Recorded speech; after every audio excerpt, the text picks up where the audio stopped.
What is up, everyone? Welcome back to Miles TV. We are back with episode 53, Onward from Ortamall, part 1. How? I know they're doing the live show. I know that they are. So they do the live show every other Sunday. They do the live show every other Sunday, and the sessions are about 3 hours long, and then they cut it in half and they post one episode as part 1 and then the other episode is part 2, which makes sense because I mean they're doing the whole thing in one take, so you know that's that. But I do wish the episodes had different names. Like, instead of part 1 and part 2, I do wish that it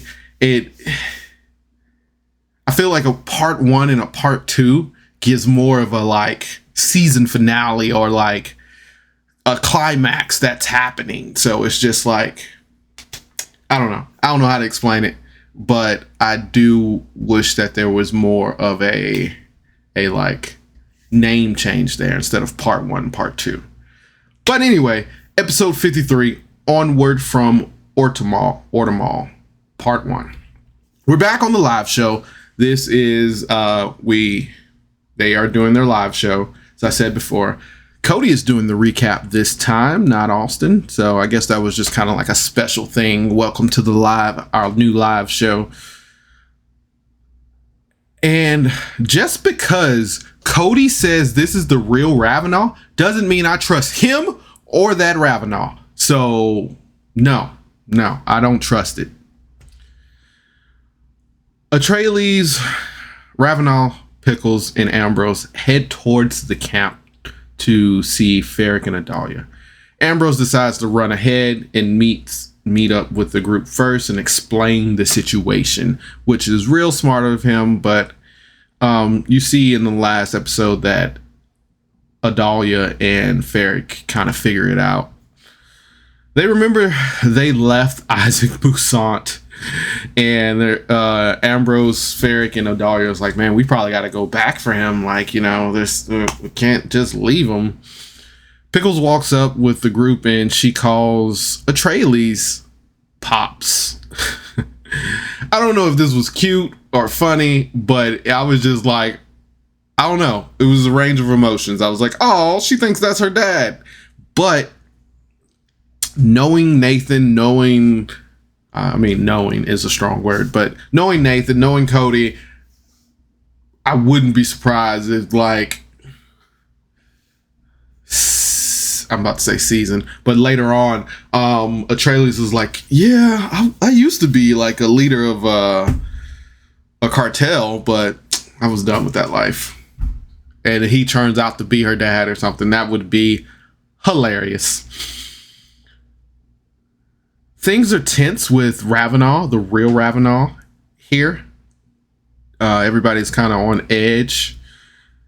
TJ's mic is still low. It's still like technical difficulties. I thought, like, you know, after they recorded the first session on live and then they listened to it, they would like fix that. But I don't know. I mean, I know that's not how TJ's mic normally sounds, because I mean he does other things. I mean, he's Callus on Retrograde, and I think he's trying to do a low voice on Retrograde, but it's not like this low. It sounds like he's shouting down a hallway. But I mean, I don't know. That audio engineer used to be my thing, so I'm just like, plug it into another channel. But anyway, Atreides talks about how he wishes to ascend to godhood. He goes on about it for a little bit. Real Ravenel wants to stop his brother. So that is a plus side. He is just like, hey, if you guys intend to really stop my brother, I'm going to be there too. Like, I can't have him using my face, killing people, doing what he pleases. That's just not, I mean, The homebrew had them do split characters, but I can't wait for Ravenel and fake Ravenel to meet up, and I want to see TJ kind of like do that. I mean, I know we can do it because like again, they had dual characters that met on the homebrew, and I was just like, how are they going to do this? And Grant was even like worried about like, how is this going to happen? But they did really good job when the characters met. So I'm not really worried about that, but I do want to see that happen. Like, it's always funny when the DM has to talk to himself, but when the players have to talk to themselves, it's like, yeah, struggle.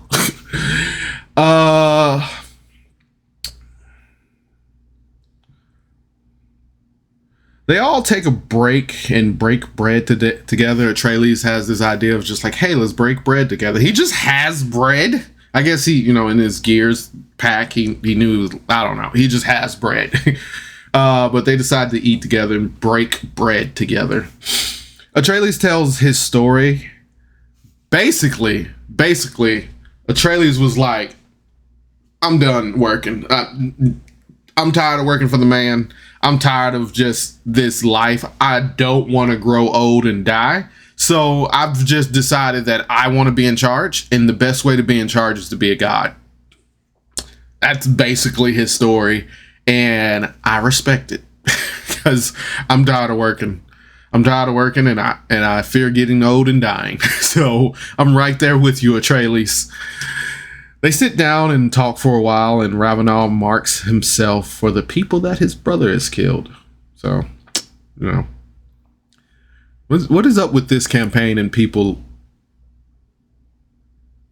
I'm not going to say that, but what is up with this game, this campaign and people doing this to themselves? The rest of the night, everyone is pretty tense. Everybody's like, I'll stay up and watch. If Ravenel is here, I'm going to stay up and watch. I don't trust any of these people, especially Ravenel, watching you. So everybody's like, I'll stay up and watch. We're going through the watch order. I forget who's up first. But since we are doing a watch order, and Cody's like, who's up first? Who's up second? Something bad is about to happen. I can feel it in my bones. The DM just don't be like, who's watching first? Who's watching second? Just to be like, who's doing that? Second watch, there seems to be a lot of frogs. They start croaking louder, and they I don't know. It just seems like a lot of frogs going on. Ambrose and Pickles go check it out. They find a very big frog, about 15 pounds. That's real big for a frog. I mean, that's a toad. And of course, Pickles instantly wants to keep it. They take out Pokey and maybe are going to feed him frogs, and they end up talking to Pokey for a little bit. They decide to use code words for murder and blood for some reason. They leave and head back to camp, and more large frogs are already at the camp. They track where the frogs are coming from, and they find a pond near it, and there's even more frogs there. And these frogs are huge. Pickles wakes up Atreides to show him the frogs. She's like, hey Pops, Atreides, get up. Look at these frogs. Are you impressed? She gets him to like, hey, you want to name some of these frogs with me? So he is actually pretty like sweet with her, kind of like a father. So I'm like digging that right now. I'm just like, Pickles feels like she has her father here, and Atreides just like, okay, I don't care. I want to be a god anyway, so people looking up to me I should feel natural. This should feel natural. Ambrose wakes up. Wait. Yeah, Ambrose ends up waking up Adalia, the druid who can talk to animals and things. and she it's funny because Ambrose wakes up Adalia, and he wakes up in the middle of the night, and she goes, "Who died?" I was just like, "Yo, the trauma, the trauma."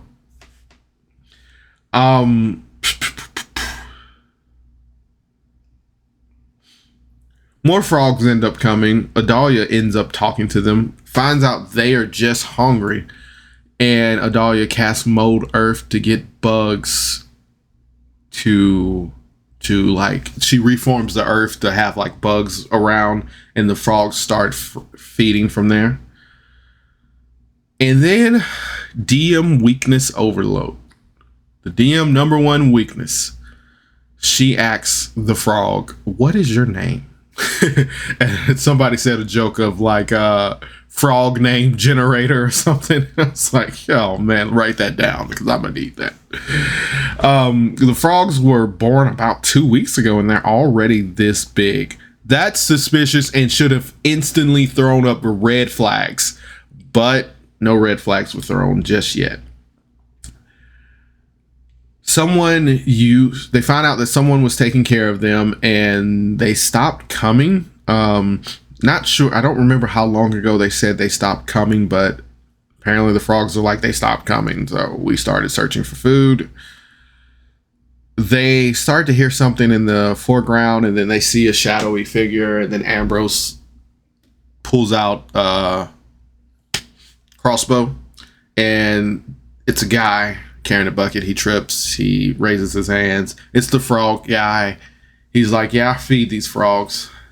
This man has been taking care of these frogs. Apparently they are endangered, and he wants to save the frogs. He thinks that the frogs are like another way of life. Like, we can eat these frogs, they can generate power. There's something about these frogs that will save humanity one day." And I don't know if that was the DM just trying to do something fun, or was there actually something about these frogs. I think Ambrose ended up casting Identify or something. I don't know if it was on the frogs or anything, but he does end up doing that.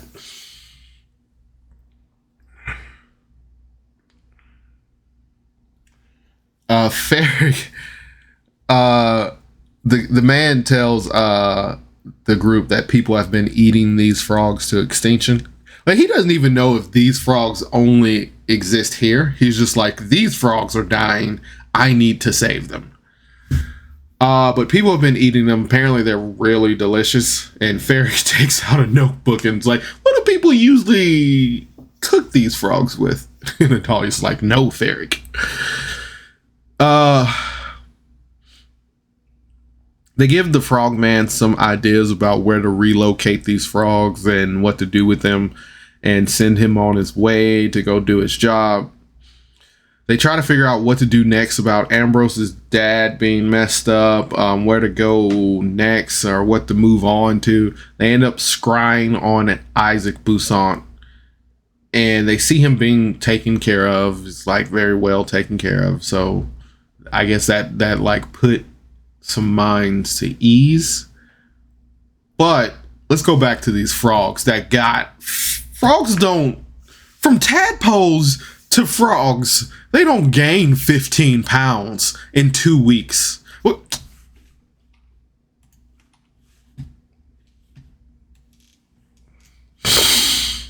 How big do frogs get in 2 weeks? As a general rule, it takes frogs 2 to 4 years to become an adult frog, to reach their full size and reproduce.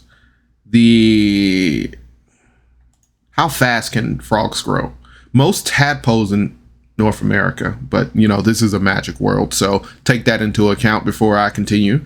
Most tadpoles in North America turn into frogs within 12 to 16 weeks.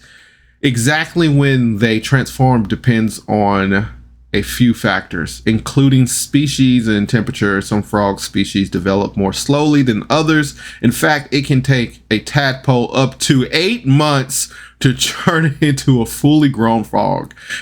Again, fantasy world, D&D. I'm just stating there's some suspicious stuff going on with the frogs, and I feel like the DM was like, hey, maybe you want to look into these frogs and at least this pond. I don't remember if they went to the pond, but they didn't check out the pond. So I'm just like, come on, guys. Come on. Somebody's red flag should be flying right now. But anyway, I mean, this is part 1, and I haven't listened to part 2, so hopefully they go back to that pond and say, hey, let's check out this pond. Oh, but I thoroughly enjoyed this episode. It was a solid episode. We got to talk to the new characters, find out their reasoning for things. We got to find out like how much we still don't trust this new Ravenel. And we had like a little fun thing, with these frogs. I did enjoy that because, everything doesn't have to be mayhem and chaos all the time. So just throw a frog caretaker. I forget what he was called, or what his passion was. But, just throw a frog caretaker in there and throw in some hungry frogs. I mean, they could have slaughtered the frogs with Pokey to feed Pokey, but who knows where that would have went. I will give this episode a solid 8 out of 10. 8 hit dice. Watch, I'm gonna put some hit dice on this screen one day. It's got hit dice. I'm gonna put a D10 on this screen one day, and when I give the score, I don't know about rolling yet because we're still working on animation. I've been working on my video editing skills, and there's a lot of stuff I want to try, but I'm gonna put a D10 on here, and then when I do the score, it's gonna be like, boom. When I catch up and I have more time throughout the week, that's what I'm doing. And speaking of more time throughout the week, I am almost catched up. I am almost caught up. I have 3 more episodes to go until this Sunday, and then I'll have 5 math. Math with Carlos. Cody, do math with Carlos. God, that brain did not. Cody, do math with Cody. Call it like Cody's calculus or something. But anyway, but yeah, so I think they're doing a live show Sunday.